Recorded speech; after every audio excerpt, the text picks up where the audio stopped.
مرد کی یہ لاجک ہے کہ عورت جو ہے جب وہ جھکتی ہے تو مرد کا رجحان اس کی طرف بڑھتا ہے، اور اگر عورت اس کے سامنے اکڑتی ہے تو مرد چڑھتا ہے، یہ فطری بات ہے۔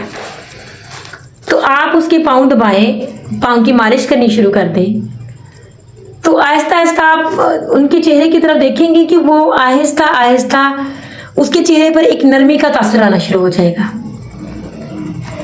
جیسے ہم کوئی بچہ ہے، کوئی جانور ہے، اس کو پیار سے اپنے ساتھ وہ لگاتے ہیں نا، اس کے اوپر ہاتھ پھیرتے ہیں، تو ایک جانور بھی جو ہوتا ہے نا وہ انسان کے پاؤں میں بیٹھ جاتا ہے۔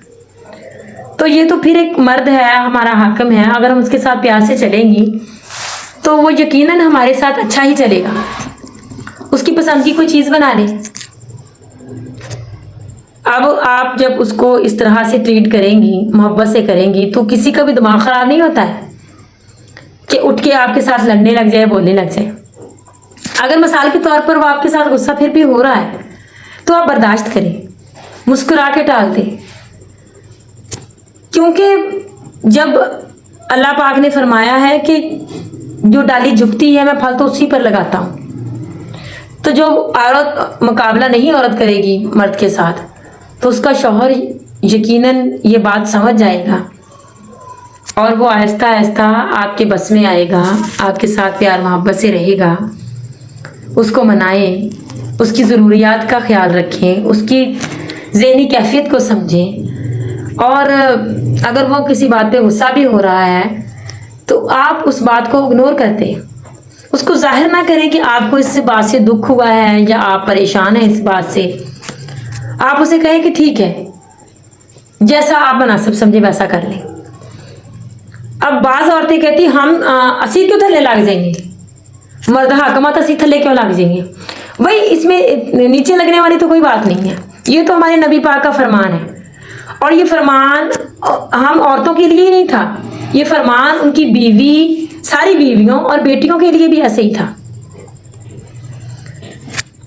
تو وہ حضرت فاطمہ رضی اللہ عنہ سے کہا کرتے تھے کہ میں تم سے ناراض ہوں گا اور اللہ بھی تم سے ناراض ہوگا اگر علی تم سے ناراض ہوا تو علی کو کبھی ناراض مت ہونے دینا، کیونکہ اللہ کی ناراضگی ہے۔ تو میری بہنوں، اگر ہم نے رہنا ہے مرد کے ساتھ، اپنی زندگی کو جنت بنانا ہے، کیونکہ عورت کی زندگی کوئی نہیں ہے مرد کے بغیر، اور اس معاشرے میں تو بالکل بھی نہیں، تو ہمیں یہ چھوٹی چھوٹی باتوں کو لے کر ان کو ایشو بنا کر اپنے گھر میں، اپنی گھر کی فضا کو خراب نہیں کرنا چاہیے، ان باتوں کو ایشو بنا کر اپنا گھر خراب نہیں کرنا چاہیے۔ ان نفرتوں کو، ان باتوں کو، ان غلط فہمیوں کو، ان کو کم کر کے ختم کرنا ہے، نہ کہ ان کو بڑا کر کے اپنا گھر خراب کرنا ہے، کیونکہ گھر جب خراب ہوتا ہے تو اس میں 80% نقصان عورت کا ہوتا ہے۔ ایک تو اس پر انگلیاں اٹھتی ہیں بے شک گناہ مرد کا ہو، دوسرا اگر بچے ہیں تو بچوں کی زندگی خراب ہوتی ہے، اور ماں جو ہے وہ بچوں کے بغیر نہیں رہ سکتی، تو بچے تقسیم ہو جاتے ہیں یا ماں سے بچھڑ جاتے ہیں، پھر اس کا دوسری جگہ پر عقد ہونا بھی بہت مشکل کام ہوتا ہے، بہت سے سوالات اٹھتے ہیں، بہت سے باتیں لوگ کرتے ہیں کہ یہ طلاق ہوئی کیوں ہوئی، یا اس کو چھوڑ دیا کیا مسئلہ بنا، یقیناً اس کا قصور ہوگا۔ اور اگر آگے سے ایسا مرد آپ کو مل جاتا ہے کہ جو آپ کو بعد میں آپ کی پچھلی زندگی کے تانے دیتا ہے تو پھر زندگی اور دشوار ہو جاتی ہے۔ اس سے بہتر ہے کہ ہمارے جو شوہر ہیں ہم انہی کے ساتھ کمپرومائز کر کے چلیں۔ بہت سے حقوق ہمارے بھی ہیں، یہ مرد کو سمجھنے چاہیے، اور عورت اگر عقل والی ہے، سمجھ والی ہے، تحمل مزاج ہے، صبر شکر والی ہے، تو اس کو یہ چاہیے کہ وہ اپنے شوہر کو بھی آہستہ آہستہ سے اس طرف لے کے آئے کہ دیکھو یہ چیز غلط ہے، ایسے غلط ہو گیا، غلط کہہ دیا آپ نے، ایسے نہیں کہنا چاہیے تھا، میں پریشان ہوئی ہوں یا میرا دل ٹوٹا ہے، ساتھی ہوں میں آپ کا۔ اچھے طریقے سے اگر آپ سمجھائیں گی تو وہ سمجھ جائیں گے۔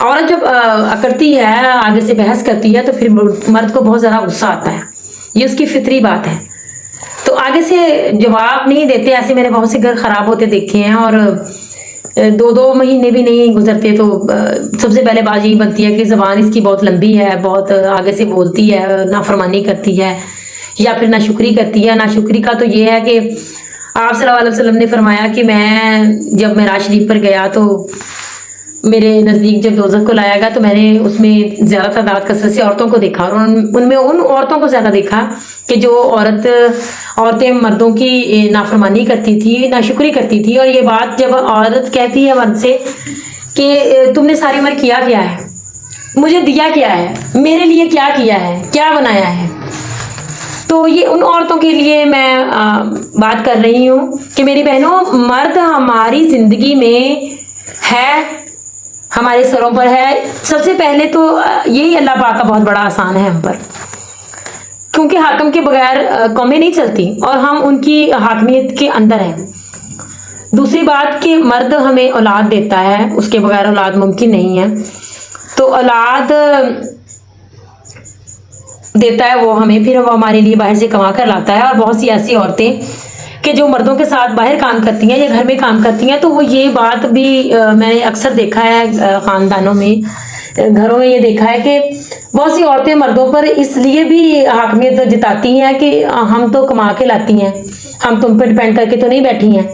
تو یہ بہت بری بات ہے. اگر آپ لوگ کما کے لاتی ہو، اپنے شوہر کا ساتھ دیتی ہو، تو اس میں آپ کوئی احسان نہیں کر رہی ہو اس پر.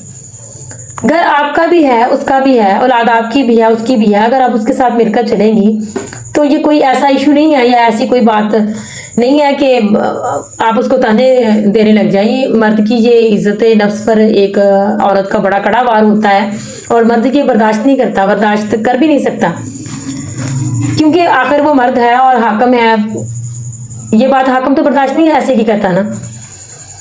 تو ٹھیک ہے، اگر آپ کما رہی ہیں اس کے ساتھ مل کر تو اچھی بات ہے. اس معاشرے میں گزارا بھی نہیں ہے ایسے، اس دور میں، اس مہنگائی میں مل کے کام کریں، ایک دوسرے کے ساتھ چلیں. اللہ پاک برکت دیتا ہے، اور جتنا بھی کما لے برکت مرد کی کمائی میں ہوتی ہے. اور عورت کو اس کے ساتھ مل کر کمپرومائز کر کے چلنا چاہیے، بجائے اس کے اس کو اس بات کو ایشو بنائے، اس کے آگے زبان چلائے. گھر خراب ہوتے ہیں اس سے، اور اس سے ناتفاقیاں ناچاکیاں جنم لیتی ہیں، کچھ ہاتھ نہیں آتا. اور اس عورت کا جس کا شوہر اس کو چھوڑ دیتا ہے، اس عورت کا اس معاشرے میں مقام کوئی نہیں ہے. اس معاشرے میں کیا، اس گھر میں جس میں وہ واپس جاتی ہے اپنے ماں باپ کے، وہاں بھی اس کا مقام وہ نہیں رہتا جب وہ شادی سے پہلے وہاں تھی. ماں باپ بھی اس کو بوجھ سمجھنے لگتے ہیں، لوگ رشتہ دار باتیں کرتے ہیں، بہن بھائی بھی ساتھ نہیں دیتے. تو عورت کے حصے میں کچھ بھی نہیں آتا ہے اپنا گھر خراب کر کے. کمپرومائز اگر وہ کرے گی، مرد اگر کچھ نہ غلط بھی کر رہا ہے، کچھ غلط بول رہا ہے، کوئی اس کے ساتھ ناانصافی کر رہا ہے، تو وہ اللہ کا اور اس کا معاملہ ہے، آپ کا اس میں نہیں ہے. آپ اس کی حاکمیت میں ہیں، آپ اپنا فرض پورا سے ادا کریں. یہ آپ کا کام نہیں ہے، اس کا حساب لینا آپ کے بس میں نہیں ہے. یہ اللہ کے ساتھ اس کا معاملہ ہے. اگر وہ کسی بات میں غلط ہے تو اللہ پاک اس سے خود ہی پوچھ لے گا. آپ اپنی طرف سے سب کچھ ٹھیک کریں تاکہ آپ ذہنی طور پر مطمئن ہوں، اور آپ یہ بات اللہ کے سامنے بھی جا کر سکے کہ یا اللہ، میں تو اس کے ساتھ ہر طرح سے تیرے حکم کے مطابق چلتی تھی. تو میری بہنوں، اگر آپ اپنے آپ کو سمجھا لیں گی تھوڑا سا اس بات میں کہ میں نے اپنے گھر کو چلانا ہے، اپنی اولاد کی پرورش اچھے طریقے سے کرنی ہے، اور ان کے باپ کے سرپرستی ان پر ضروری ہے، اور اپنے شوہر کے زیر سایہ ہو کر میں نے یہ سارے کام کرنے ہیں، تو میرا خیال نہیں ہے کہ کوئی گھر جو ہے وہ ناکام ہو جائے گا. انشاءاللہ آپ کی زندگی جو ہے وہ جنت ہوگی. شوہر کو ناراض نہ ہونے دیں.